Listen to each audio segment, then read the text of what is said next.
Dear Henry, do you remember in 2012 you took your solo show to the Edinburgh Fringe? It was called Letter to the Man from the Boy, and you performed poems about growing up. The audience were also invited to join you in writing a letter to their future selves, like a time capsule full of advice and memories. Do you also remember sitting in Underbelly Bar and having a conversation with a producer from another theatre company? And she said she would rather write a letter to her past self. And you very politely pointed out to her that this was scientifically impossible and also would defeat the practical element of the show. Guess what? The year is 2088 and we've actually managed to send emails to ourselves in the past. Don't worry about the science, you were never very good at maths. That's right, you're 100 years old and 1988 is considered a vintage year. Films of that era, such as Who Framed Roger Rabbit, are now timeless classics. The Stone Roses are still on tour, admittedly most of them are now cyborgs. Ed Miliband has been voted the greatest peacetime Prime Minister for fixing Britain from breaking. Nah, just kidding. Hello, I'm you from the future. The reason I'm emailing is, well, I've been chatting to my grandchildren. Your grandchildren. Yeah, it surprised me too. Well, it started last night. I was watching The Ladies Got Talent. It's a reality TV show where clones of Margaret Thatcher have to compete before a panel of judges. Now, I'm not really one to hold a grudge, but I decided to do something more productive, like tidy my room. And I found an envelope which said, "Do not open until 2088. As a result of reading that letter, I've been gorging myself on nostalgia all day. Today I've been playing music on the holographic stereo. I've gone really retro with some classic Bruce Springsteen beamed straight into my ears using high-tech photon nucleus rays. My grandchildren shudder. They say I listen to old music and I tell them, the boss isn't old. He's vintage. They asked me to say something true. They've been having trouble sleeping lately and want a decent dose of reality. Thanks to the Dreamwave advertising programme, each night as they close their eyes and sink into a sleep at home, a series of low-density waves beam commercials straight into their parietal lobes. Like gentle passive ballerinas, advertisements dance across their brains. They never wake up in pain, but they spend mornings and days grazing on food sleepily, sheep-like and quietly. They're finding it hard to tell the difference between reality, family, and the fictions from this brain billboard cold call. They have tried to complain to the company, but the call centre is manned by a series of cleverly designed shift program sprites, which sends the calls into a divisional loop system, making it mathematically impossible to reach a human being. They want a single solid truth, and I jokingly tell them that 2 + 2 = 4.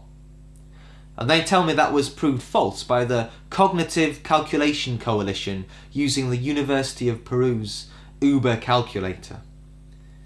The hollow stereo registers my mood shift and clicks over to play in the chronologically pre-mastered version of The Clash's London Calling, where Elvis Presley sings backing vocals and Tom Morello is on guitar for Rudy Can't Fail. You want to hear something true, I establish. And they nod and close the curtains tight with delicate care. Well, I pay a fortune for curtain tax, so I may as well use them when we can. They sit comfortably on the old sofa. I pour fair trade cider made by starving farmers in Somerset, and I telepathically put on my favourite song from the old days, Bloody Revolution by Justin Bieber, from his political phase. I tell them how, in my day, we arranged protests using Twitter accounts, and they say, to what? I tell them how we made online petitions, and people from across the globe would sign them and be angry from the comfort of their own homes, and they say, why didn't everyone just use teleport tubes? I tell them how we couldn't trust our politicians, and they say, why didn't you just inject them with truth toxins? I tell them how we shared articles, read blogs online to educate ourselves, and they wish they had an education. But they can't afford the red brick chips. Dear past Henry, this world is not how you imagined. It's the world after the future. It's a post-Jetsons compromise. Soaked in the expectations of 1950s sci-fi comics, 60s TV programmes and 70s, 80s films, the past predicted the future would be bright, metallic and soaked in an everlasting dynasty. A world of automated happiness pumped through our goods and services. They predicted science would be a saviour, defeat all manner of hunger and convert warfare to pleasure, liberate our mental states and free ourselves from mundane tasks. We would meet intelligent life from other planets, and we would be on their equal level. If we looked up, we could see rocket ships, we'd see hoverboards and flying cars. The horizon would be a traffic jam of must-have items. They predicted a jetpack for every family, predicted we'd holiday on the moon. They predicted wars would be fought with robots and clones. They predicted we'd conquer space, conquer time travel, and conquer our enemies, using only justice and truth. And sooner or later we'd find the secret to eternal youth. They said that there'd be snow at Christmas and sun in summer. But the world we inherited was built with cream plastics, fibre optics and neon. We were handed a world which twanged when touched, a world which could be melted or tarmacked over, a world where a butterfly is an event, a world where fog is replaced by particle waves, those of internet, radio, nuclear and psionic. A trip to the seaside involves a permit, and visiting a local greengrocer's is too much of an effort. A world where we forgot the recipe for a Sunday dinner. You just can't give iPods away anymore. At car boot sales, they're 20p each, or 6 for £1.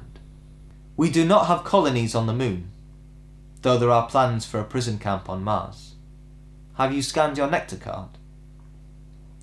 We do not have a cure for HIV and AIDS, though some churches are happy this way. Unexpected item in the bagging tray. We do not have superheroes flying overhead with X-ray vision, but police can see into your homes at the flick of a switch. Do you want extra fries with this? We have not yet turned the Green Berets into a Cosmos division, but obviously we still have borders across the world. Your call is important to us, please hold.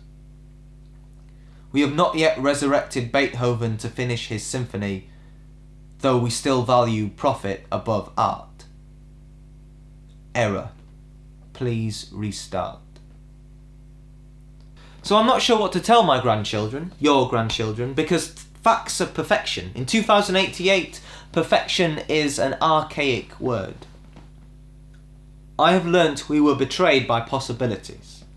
A prediction is not a promise. Both are loaded, both are dangerous, but we made predictions lightly, placed faith in science to achieve them, and placed faith in our leaders to distribute them. What about our predictions? We wanted a world without traffic jams. We wanted a world without library fines. We wanted a world without extinction lists. We wanted a world without doomsday clocks, electric chairs, UCAS points. A world without rejection letters. So I say to my grandchildren, let's take the harder route to the new. Let's make promises and let's keep them. I'm sick of predictions, possibilities and failed perfections. I want promises. So do what I'm doing. Pull out your iPod. Mine is cracked, almost obsolete and dusty. Play yourself an old song written by an old friend called Woody Guthrie. There's a better world a-comin', I'll tell you why. There's a better world a-comin', I'll tell you why. Out a marching, out a battling, we can hear the chains a rattling. There's a better world a-comin', I'll tell you why. All the best for the future.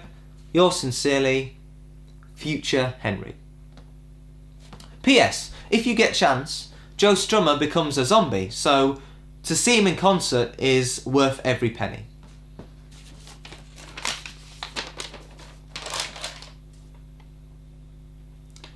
Dear future Henry,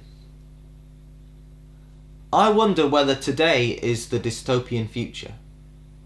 Civilization should be reaching high, but suicide rates rise, and calls to end enforced poverty are only a nuisance. Technology becomes a babysitter, then a mistress, then a master. The future quickly becomes the present, then the past. What matters is asking yourself, what are you after? Life is like delay on a live feed, like discussing day at night. I remember my dreams when I'm yawning around lunchtime, but the same dreams can exist in the past and the upcoming fights. I'll keep mine if you keep your promises. There's a better world a-coming. Honest. Yours sincerely, Past Henry. P.S. I really hope you still don't live with your parents.